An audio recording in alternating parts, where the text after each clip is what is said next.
मध्यमवर्गीयांना महागाईचा चटका बसतोय, पेट्रोल डिझेलचा दणका सामान्य माणसाला या ठिकाणी बसतोय। मुंबई सारख्या शहरामध्ये 1 कोटी लोक मेट्रो बस या सगळ्या व्यवस्थेतून या ठिकाणी जात आहेत। ती व्यवस्था सक्षम होताना आपल्याला या ठिकाणी दिसत नाही। किंबहुना महागाईच्या फटक्यामुळं मध्यमवर्गीयचं जे काही गणित आहे महिन्याचं ते पूर्णपणे बिघडलेले अशी अवस्था आहे। एमपीएससीच्या परीक्षा रखडलेल्या आहेत, मुंबई विद्यापीठाचे पेपर फुटलेले आहेत। एकूणच राज्याचा कारभार महायुतीच्या 3 भावक्यांमध्ये बघितला तर मी मगाशी म्हटलं तसं वाटणी कुणाला मिळणार याच्यासाठी वाद चालू आहे। गृह खात्याचा कारभार बघितला तर महिलांच्या वरचे अत्याचार असेल, हत्या असतील, दंगे असतील, एनसीआरबीच्या रिपोर्टमध्ये हे आकडे वाढलेले आपल्याला देश पातळीवर या ठिकाणी दिसत आहेत। दुसऱ्या बाजूला कायदा आणि सुव्यवस्था एवढा सक्षम आहे की मंत्र्यांना मारहाण होऊन त्यांचे जिल्हा परिषद सदस्य त्यांच्या समोर घेऊन जातात आणि मंत्री काही बोलत नाही।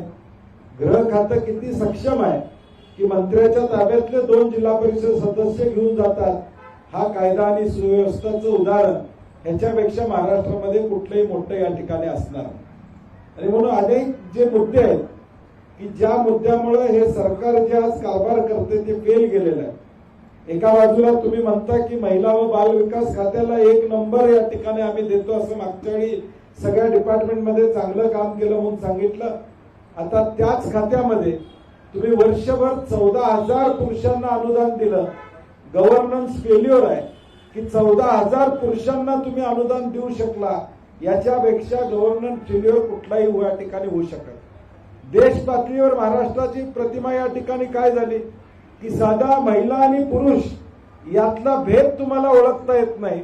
तुम्ही महिलांचं अनुदान पुरुषांना या ठिकाणी देता, हे साधं तुम्ही गोष्ट या ठिकाणी करू शकत नसला तर गव्हर्नन्स काय करणार, हा एक प्रश्न या ठिकाणी लोक या ठिकाणी विचारतात। एल निनोचं सूचना सरकारला आली होती, त्यानंतर सरकार जागं झालं का, तर जागं झालेलं नाही। या अवस्था या ठिकाणी या सरकारची त्या ठिकाणी। आणि म्हणून भ्रष्टाचार असू दे, महागाई असू दे, शेतकऱ्यांवर असणारा अन्याय असू दे, कर्जमाफी आणि त्याचे डिटेल्स आम्ही सभागृहामध्ये निश्चितपणे या ठिकाणी मांडू। परंतु एकूणच या 13 कोटी जनतेला जे अभिप्रेत होतं त्यातलं कुठलंही घडत नाही आणि म्हणून आम्ही चहापानावर बहिष्कार टाकतोय। आमची सन्माननीय मुख्यमंत्री महोदयांना विनंती आहे की तुमची पत्रकार परिषद आमच्या नंतर या ठिकाणी होईल। आमचं पत्र पोहोचल्यावर आमच्या पत्रामध्ये काय मुद्दे आहेत त्याच्यावर उत्तर दिलं तर किमान महाराष्ट्राला कळेल की तुम्ही काहीतरी बोलता। म्हणजे हा ग्रामर व्याकरण काढण्यापेक्षा जे मुद्दे आम्ही रेज केलेले आहेत ते मुद्दे आम्ही सांगितलेले आहेत। आमची मुख्यमंत्री महोदयांना विनंती आहे, तुमचा स्वच्छ कारभार आहे ना, तुमचा पारदर्शक कारभार आहे, तुम्ही राज्याला दिशा देता म्हणून सांगता, पार्टी विथ डिफरन्स म्हणून सांगता, तर एक मुद्द्यावर भले 1 तास प्रेस कॉन्फरन्स घ्या, परंतु प्रत्येक मुद्द्यावर या ठिकाणी उत्तर देण्याचं काम त्या ठिकाणी करावं। ज्यावेळी विरोधी पक्ष म्हणून आम्ही तुम्हाला प्रश्न विचारतो त्यावेळी ते प्रश्न बगल न देता त्या प्रत्येक प्रश्नाचं उत्तर किमान त्यांच्याकडून या ठिकाणी मिळावं। विस्तृतपणे आम्ही सभागृहामध्ये याच्यावर निश्चितपणे या ठिकाणी बोलणारच आहोत। प्रत्येक मुद्द्यावर सरकारला या ठिकाणी धारेवर धरून सरकारची आत्ताची अवस्था बघितल्यानंतर हा भावकीचा वाद एवढा मोठा वाढलेला आहे की आता मंत्री आणि मंत्र्यांच्यातली भांडणं आम्ही बघतोय। आता सभागृहात सुद्धा एकमेकाची भांडणं होतील का अशी अवस्था। बजेट आता पुरवण्या येतील। मागचं बजेट किती मोठं होतं, 9.5 लाख कोटीचं, 9.5 लाख हजार कोटीचं कर्ज आज राज्यावर या ठिकाणी आलेलं आहे। प्रत्येक माणसावर 70-80 हजार या ठिकाणी रुपयाचं कर्ज आलेलं आहे। अर्थव्यवस्था पूर्ण या सरकारची कोलमडलेली आहे। सरकारनंच अधिकृत 11,02,000 कोटी रुपयाचं कर्ज जाहीर केलं। म्हणजे अर्थव्यवस्था पूर्ण या सरकारची कोलमडलेली आहे। अशा या परिस्थितीमध्ये ज्यांना कारभार करायला जमत नाही त्यांच्याबरोबर चहा पिणं हे आम्हाला काही योग्य वाटत नाही, अशी आमची भूमिका आहे। नमस्कार। चहापानाच्या चर्चा, चहापान आणि चर्चा यावर विरोधी पक्षाच्या वतीने घातला. त्याची काही कारणं सन्माननीय जाधव साहेबांनी आणि सतीश पाटलांनी आपल्याला सांगितलं. जून महिना संपत आला तरी पावसाचा पत्ता नाही. खरीप हंगामाच्या पेरण्या खोळंबलेल्या आहेत. आशेनं ज्या ज्या ठिकाणी शेतकऱ्यांनी पेरणी केली तिथं बियाणं वाया जाण्याची परिस्थिती निर्माण झालेली आहे. आणि गेल्या काही दिवसापासून नाशिक, जळगाव, धुळे, सोलापूर, पुणे, सांगली, सातारा या सर्व ठिकाणी केळी आणि द्राक्ष बागायतदारांचं प्रचंड नुकसान अवकाळी पावसामुळे झालेलं आहे. द्राक्ष, पेरू, डाळिंब या सगळ्या फळबागांना नुकसान होऊन देखील सरकारने अजून मदत जाहीर नाही केली. कांदा उत्पादक शेतकरी किती अडचणीत आहे हे आपण सर्वांना माहिती आहे. 2,500 रुपये क्विंटल दर अपेक्षित होता, पण सरकारला त्यातही यश आलं नाही. सरकारने त्यात केलं नाही. आज धरणाचा साठा जवळपास 23 ते 25% उरलेला आहे. मागच्या वेळी हा साठा 31% होता. हे एक मोठं संकट महाराष्ट्रावर आलं आणि पाण्याचं नियोजन न केल्यामुळं पाण्याचा साठा अनिर्णय येणार आहे माहीत असून देखील मागच्या वर्षी 31% असणारा साठा 23% खाली कसा गेला हा प्रश्न आहे. पाण्याच्या नियोजनाकडे सरकारचं लक्ष नाही. बाकीचे उद्योग करण्यात सरकारला भरपूर वेळ आहे, पण पाण्याचं नियोजन हे सरकार अपयशी ठरलं. याचा फटका हा बसणार आहे की महाराष्ट्रातल्या शेतकऱ्यांना आणि पिण्याच्या पाणी पुरवठा अपुरा झाल्यावर नागरिकांना देखील प्रचंड त्रास आता सहन करावा लागणार आहे. भ्रष्टाचाराची प्रकरणं अनेक आहेत. मी आपल्या जलजीवन मिशन असेल किंवा रस्त्याचे हे असेल, लाखभर कोटी रुपयाची बिलच सरकारने अजून दिलेली नाही आणि सरकार मोठमोठ्या वेगळ्या घोषणा करते. आज जलजीवन मिशनच्या कामाचे पैसे देण्यात आलेले नाही. बजेट केंद्र सरकारने कपात केलेले आहे आणि कपात केलेलं बजेट असल्यामुळे केंद्र सरकारच्या राज्य सरकारने पैसे द्यायला पाहिजे. तो विषय आज झालेला नाही. लोक वाट पाहत आहेत. कोल्हापूरला कंत्राटदारांची एक सभा झाली. कंत्राटदारांनी जाहीरपणानं सांगितलं की 56% पैसे वाटल्यावर उरलेल्या ह्याच्यात आम्हाला कामं करावी लागतात. म्हणजे कामाचा दर्जा सुमार झाला. काल परवा नव्या मुंबईत बांधलेल्या नवीन विमानतळाचा लिकेज हे आपण सगळ्यांनी बघितलं असेल आणि त्यामुळं आज दर्जा खालावलाय. अनेक ठिकाणी रस्त्याची मागणी नाही तिथं सरकार रस्ता करायला निघालंय आणि जिथं मागणी आहे तिथं खर्च करायला सरकारकडे पैसे नाही, तशी अवस्था आहे. महिलांच्या विरुद्धचे अत्याचार प्रचंड वाढलेले आहेत. त्याला आम्ही विधानसभेत ते सगळे मुद्दे मांडूच, पण ड्रग्ज अंमली पदार्थांच्या बाबतीत महाराष्ट्राने एवढी प्रगती केलेली आहे की महाराष्ट्रातल्या कुठल्या जिल्ह्यात ड्रग्ज मिळत नाही असा प्रश्न विचारला तर तुम्हाला नकारात्मक उत्तर द्यावं लागेल. आणि त्यामुळे 2024 मध्ये एनडीपीएस कायद्याअंतर्गत जवळपास 15,873 प्रकरणं नोंदवली. 14,230 लोकांना अटक करण्यात आली. माझा तर अनुभव असा आहे की अटक ज्याचा किरकोळ लोक असतात त्यांना अटक केली जाते आणि यातले मास्टर माइंड बाजूला ठेवतात. आमच्या जिल्ह्यामध्ये माझ्याच मतदारसंघात एक धाड पडली. 8 जणांना अटक झाली. 6 जणांना सोडून दिलं. 2 जणच मात्र अटकेत राहिले. आज ही सगळी परिस्थिती बघितली तर पोलिसांचा आणि अंमली पदार्थ विकणाऱ्यांचा निक्सस किती स्ट्रॉंग सगळ्या महाराष्ट्रात झालेला आहे हे आपण सगळ्यांनी बघितलं पाहिजे. जंगलतोड हा एक नवा प्रश्न तयार झालेला आहे. विकासाच्या नावाने सर्व ठिकाणी महाराष्ट्रामध्ये सरकार जंगलतोड करतंय, झाडं तोड करतंय. पुण्यातील बॉटनिकल गार्डन, ग्रीनफील्ड कॉरिडॉर, आरे जंगल, वाढवण बंदर प्रकल्प या विकासाच्या नावाखाली जंगलतोड प्रचंड चालू आहे. आणि जंगलतोड करताना शासनाने हिंदूंच्या भावनांची कदर केली नाही. प्रभू रामचंद्रांच्या पायांनी पावन झालेल्या तपोवनालाही या सरकारने सोडलं नाही. हा एक महत्वाचा भाग महाराष्ट्राच्या जनतेनं लक्षात घेतला पाहिजे. आज यापूर्वीच्या अधिवेशनात आम्ही अनेक मुद्दे मांडले. आता उदाहरणार्थ मी बीड जिल्ह्यातील आष्टी तालुक्यातील देवस्थानच्या जमिनीचा घोटाळा काढला. सरकारने चौकशी करतो म्हणून 2-2.5 वर्षापूर्वी सांगितलं. चौकशी त्याला पुढे काही उत्तरच दिलं नाही. पुणे जिल्ह्यात राऊतवाडी शिक्रापूर येथील पुनर्वसन प्रकल्पाच्या जमिनीतला घोटाळा आम्ही मांडला, त्याच्यावर सरकारने काही कारवाई केली नाही. सांगली जिल्ह्यातल्या देवस्थानच्या जमिनी लुटण्यात आल्या, त्याच्यावर काही सरकारने अजून कारवाई केली नाही. जेलमधल्या अन्नधान्य खरेदी टेंडर घोटाळा, ठाणे येऊर येथील आदिवासी जमिनीच्या हडप करण्याचा घोटाळा, MSRDC रस्ता कामाच्या कंत्राटातले घोटाळे, अशा अनेक उदाहरणं महाराष्ट्रात लोक आज द्यायला लागलेली आहेत. आणि म्हणून आमची सरकारकडे मागणी आहे की तुमच्याशी चर्चेला येण्यापेक्षा या सगळ्या मुद्द्यांचा आमच्या पत्रात जे मुद्दे घातले त्याचं उत्तर जर सरकारने आज दिलं, त्याचं स्पष्टीकरण दिलं, तर मला वाटतं पुढचं अधिवेशन उद्यापासून सुरू करताना पुढचे मुद्दे आम्हाला मांडता येतील.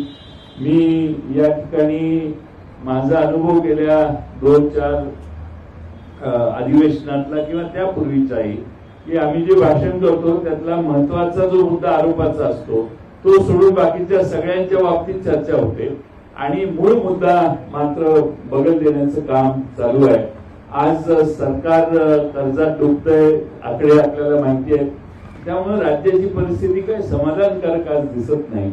आणि सगळ्यात मोठं म्हणजे विधानसभेत तर विरोधी पक्ष नेता नाहीच आहे, पण आता विधान परिषदेतही विरोधी पक्ष नेतेपद रिक्त राहणं हे अधिक चिंताजनक आहे. आणि काँग्रेस पक्षाकडे आवश्यक संख्याबळ असताना सत्ताधाऱ्यांनी विरोधी पक्षातील आमदार फोडून ते संख्याबळ आता कमी केलेलं आहे. माझं म्हणणं आहे की विरोधी पक्ष नेता संख्या किती आहे हे फार महत्वाचं आहे. अशी अनेक उदाहरणं आहेत.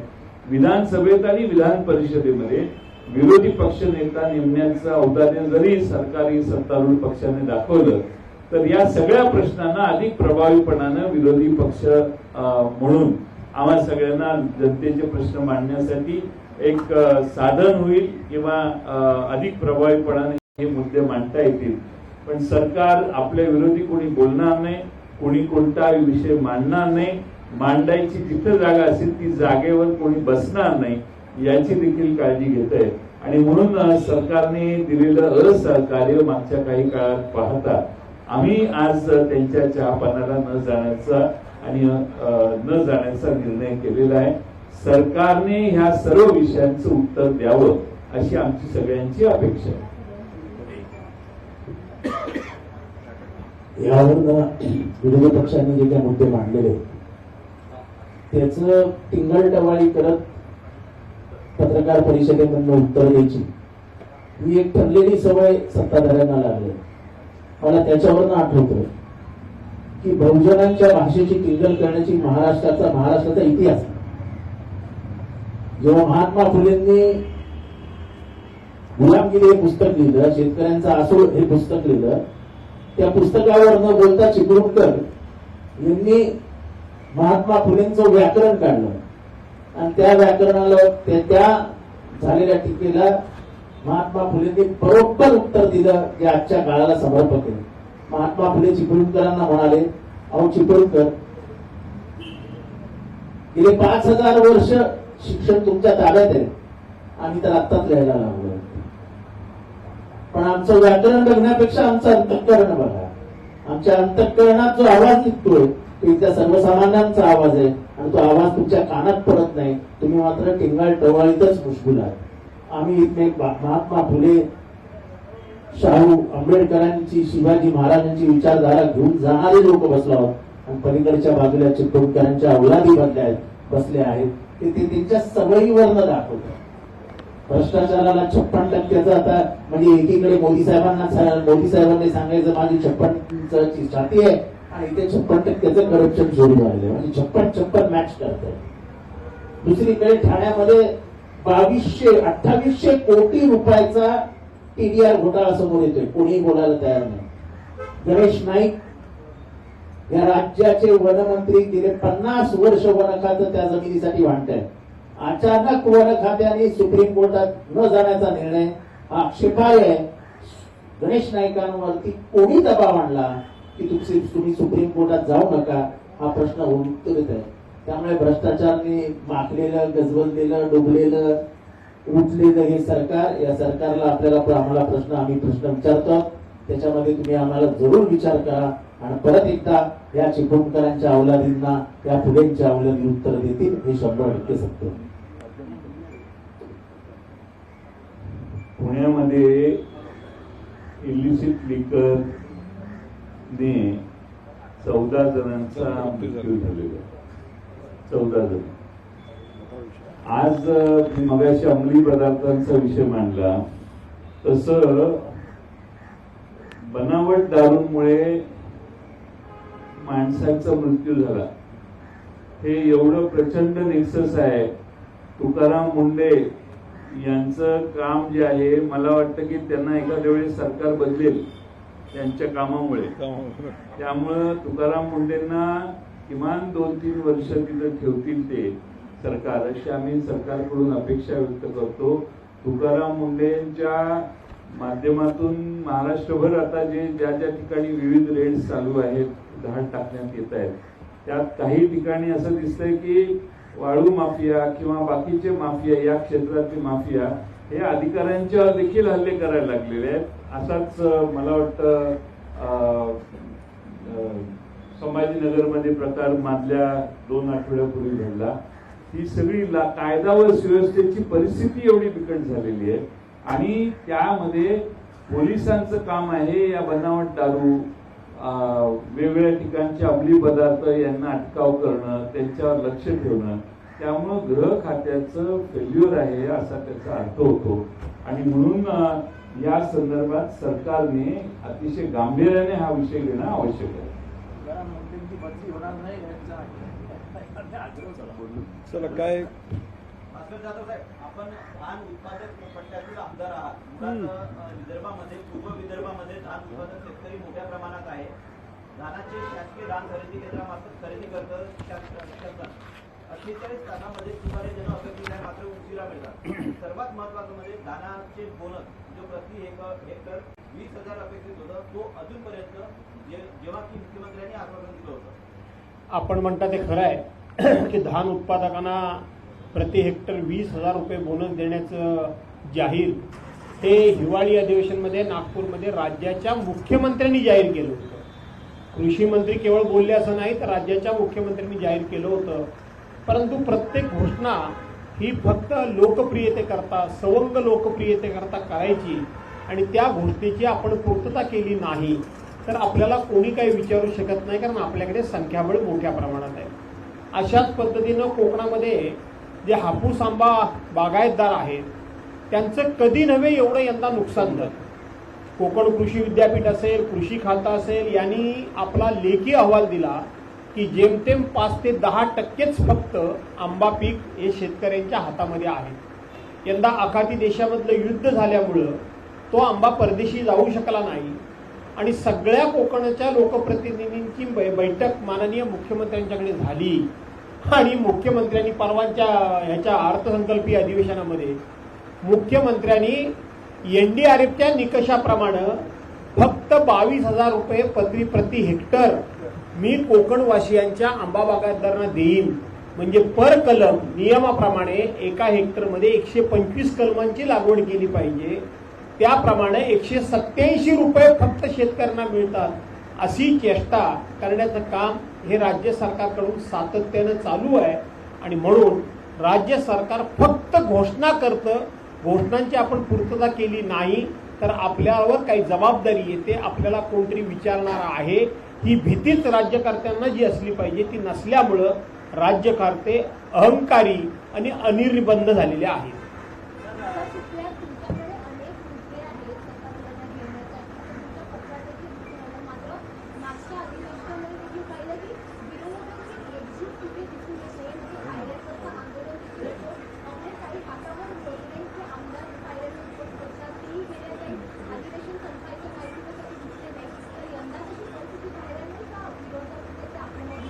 असं आहे की जे कोणी सभाध्यक्ष असतात, तालिका अध्यक्ष असतात, सभापती असतात, यांनी नियमाप्रमाणे जास्त हे डाव्या बाजूला बघावं लागतं. डाव्या बाजूला विरोधी पक्षाचे सदस्य बसलेले असतात. डाव्या बाजूला बघायचं याचा अर्थ डावी बाजू जी आहे ते नाही रे वर्गाचा आवाज आहे आणि उजवी बाजू आहे ती सत्ताधारी पक्षाचा आहे रे वर्गाचा आवाज आहे. परंतु जे काही सभाध्यक्ष आहेत ते डाव्या बाजूला बघायचं तर सोडा, पण डाव्या बाजूला बघायचं तर नाहीच, पण त्यांना पुरेपूर संधी सुद्धा द्यायची नाही. त्यांचा मुद्दा काय तो ऐकून सुद्धा घ्यायचा नाही. त्यांना असं वाटतं की विरोधी पक्षाने एखादा जर विधायक मुद्दा मांडला आणि सरकारकडून त्याला जर पॉझिटिव्ह उत्तर दिलं गेलं तर त्याचं श्रेय हे विरोधकांना जाईल. म्हणून प्रत्येक गोष्ट ही सत्ताधारी पक्षानेच मांडली पाहिजे, सत्ताधारी पक्षातून बोललं पाहिजे असा जाणीवपूर्वक प्रयत्न केला जातो. आणि त्यामुळं विरोधक संख्येनं कमी आहेत याची चिंता विरोधकांना देखील नाही. आणि महाराष्ट्राला खात्री आहे की विरोधक संख्येनं जरी कमी असले तरी विरोधकांचा जर हक्क मिळाला, विरोधकांना जर त्यांचा हक्क मिळाला, त्यांची वेळ त्यांना मिळाली, त्यांची स्पेस जर त्यांना भरून काढायला संधी मिळाली, तर मी मगाशीच सांगितलं की महाराष्ट्राला अपेक्षित असलेलं काम आम्ही करून दाखवल्याशिवाय राहणार नाही. असं आहे की विरोधी पक्षनेता व्हावा म्हणून जरूर आम्ही आग्रही आहोत. विधानसभेमध्ये असेल, विधान परिषदेमध्ये असेल. याचं कारण विरोधी पक्षनेतेपद हे घटनात्मक पद आहे. ते जर पदाची या ठिकाणी नेमणूक झाली तर काही हे आता ज्या पद्धतीनं विरोधी पक्षाचा आवाजच दाबला जातोय, विरोधी पक्षाला कुठल्याही परिस्थितीमध्ये त्याचं मतच मांडून दिलं जात नाही, ते त्यांना तसं करता येणार नाही. कारण तो घटनात्मक दर्जा असलेलं पद आहे. राज्याचे उपमुख्यमंत्री हे घटनात्मक पद नाही, परंतु विरोधी पक्षनेता हे घटनात्मक पद आहे. आणि म्हणून त्या पदाला घटनात्मक अधिकार प्राप्त होतात आणि त्या अधिकाराचा वापर जर विरोधकांनी केला तर आपली अनेक पापं बाहेर येतील याची सत्ताधाऱ्यांना आणि अध्यक्षांना भीती वाटते.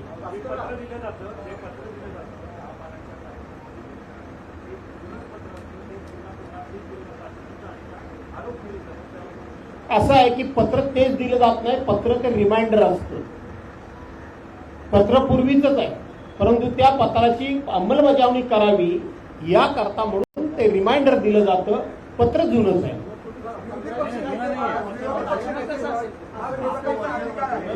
आज नवीन मुद्दे ते पत्र विरोधी पक्षनेते मात्र तो अधिकार घेण्यामध्ये विरोधी पक्ष कमी पडतो का? कारण मागच्या अनेक अधिवेशनात तुम्ही पत्र लिहिले, बऱ्याच गोष्टी केल्या, चर्चा झाल्या, पण विरोधी पक्ष नेतेपद हा अधिकार घेण्यासाठी कुठेतरी तुम्ही सगळ्या केलं विरोधी पक्ष कमी पडतं असं वाटतं. नाही, घ्यायचं म्हणजे काय घ्यायचं, ते घ्यायचं कुठून? नियमाप्रमाणे अध्यक्षांनी तो कार्यक्रम लावावा लागतो, कार्यक्रम पत्रिकेवर कार्यक्रम यावा लागतो, अध्यक्षांनी अनाउन्समेंट करावी लागते. ही विरोधी पक्षानं करायची नाहीये. लोकशाहीमध्ये विरोधी पक्षानं मागणी करायची आहे, ती मागणी आम्ही करतोय. माझी तुमच्या प्रश्नाबद्दल मला कौतुक वाटतं तुमचं. आज दुपारी त्यांची पत्रकार परिषद सत्तारूढ पक्षाची आहे, त्यावेळी तुम्ही असा प्रश्न विचारा, अजून दोन्ही सभागृहाचे विरोधी पक्ष नेतेपद तुम्ही का दिले नाही? आणि संख्या कमी असली तरी तुमचा मोठं मन करून तुम्ही का देत नाही?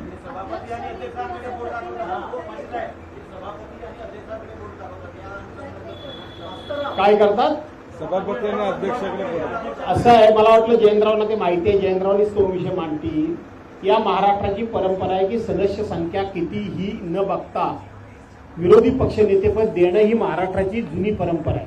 आपल्याला निहाल अहमद साहेब माहिती असतील, आपल्याला रायगडचे दिबा पाटील साहेब माहिती असतील, आपल्याला मृणालताई गोरे माहिती असतील, अशा अनेक लोकांना, इव्हन रासू गवई साहेब असतील, अशा अनेक लोकांना त्यांच्या पक्षाचं संख्याबळ नसताना त्यांना विरोधी पक्षनेतेपद दिलेलं होतं.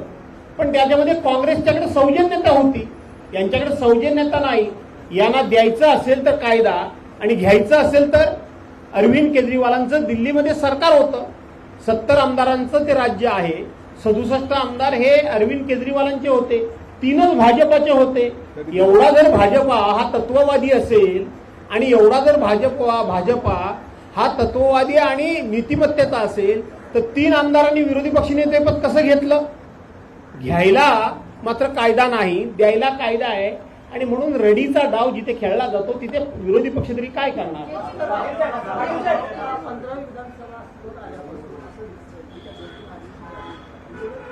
वातावरण उपस्थिती असल्याने आपल्याला इथे येता आपलं आपलं भाषण मागं कोणी नसतं. पण असं जर विरोधी आघाडी तुम्ही नसेल तर तुम्ही जनतेच्या प्रश्न मला असं वाटतं की तुमचं बऱ्यापैकी वय आहे. तुम्ही अनेक विधानसभा अध्यक्ष बघितले असतील. आजच्या अध्यक्षांची कामाची पद्धत विरोधी पक्षांना जी वागणूक दिली जाते, त्यांचा जो मान सन्मान राखला जातो, त्यांच्याबद्दल ज्या पद्धतीनं हातवारे केलं जातं, त्यांच्याबद्दल ज्या पद्धतीचे शब्द का उच्चार केला जातो, हा पूर्वीच्या अध्यक्षांच्या तोंडी कधी तुम्ही ऐकला होतात का? शेवटी मी असेल, जयंतराव असतील, सिनियर म्हणायचं म्हटलं तर आमचे सुनील प्रभू असतील, नाही तर अन्य कोण असतील, जितेंद्र आव्हाड असतील, हे 5-5, 7-7, 8-8, 9-9 वेळा निवडून गेलेले आमदार आहेत. त्यांना स्वतःचा काही मान सन्मान आहे की नाही? समोर बसत असताना व्यक्ती म्हणून नाही, परंतु एक सभागृहाची परंपरा म्हणून जे सौजन्य राखलं गेलं पाहिजे होतं ते सौजन्य राखलं जात नसेल तर शेवटी खाली मान घालून बसण्यापेक्षा आणि अशा लोकांची तोंडं बघण्यापेक्षा बाहेर बसलेलं बरं असं वाटतं कधी कधी. जाऊ द्या आता तो विषय दुसरा काय असला तर सांगा. दुसरा महत्वाचा भाग म्हणजे कर्जमाफीचा. तर कर्जमाफी हा एक महत्वाचा विषय आहे. तो सभागृहात आम्ही विषय मांडू आणि विषय काढू. कंत्राटदारांचे जे अधिवेशन झालं त्यामध्ये 56% कमिशन. आता महायुती सरकार नाव बदलून 56% कमिशन सरकार हे ऑफिशियल नाव आजपासून सरकारचं या झालेलं आहे. 56% कमिशन सरकार. कारण की ज्या पद्धतीनं कॉन्ट्रॅक्टरने अधिवेशन घेऊन सांगितलं त्याचा अर्थ असाच आहे की सरकार महायुती नाही आहे तर 56% कमिशन सरकार. बीएसटी इकडे घ्या.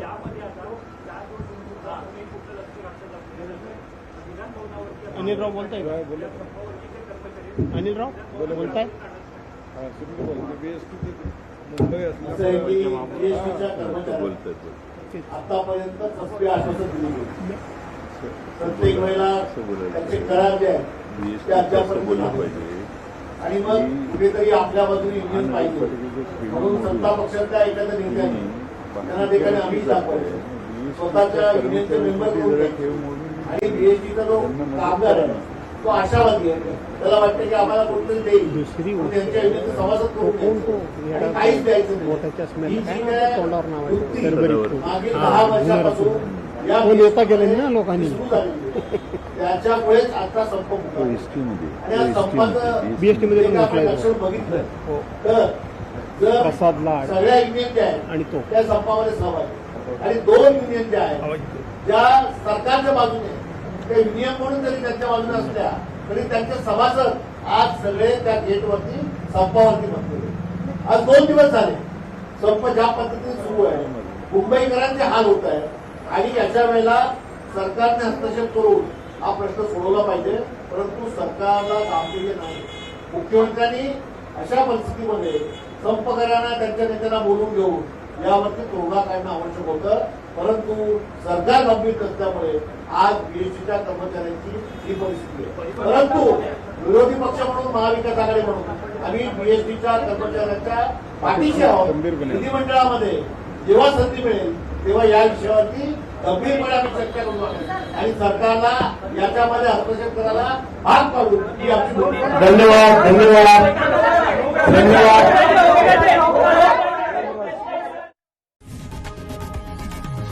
लोकशाही मराठी ऐका, पहा, जागरूक रहा.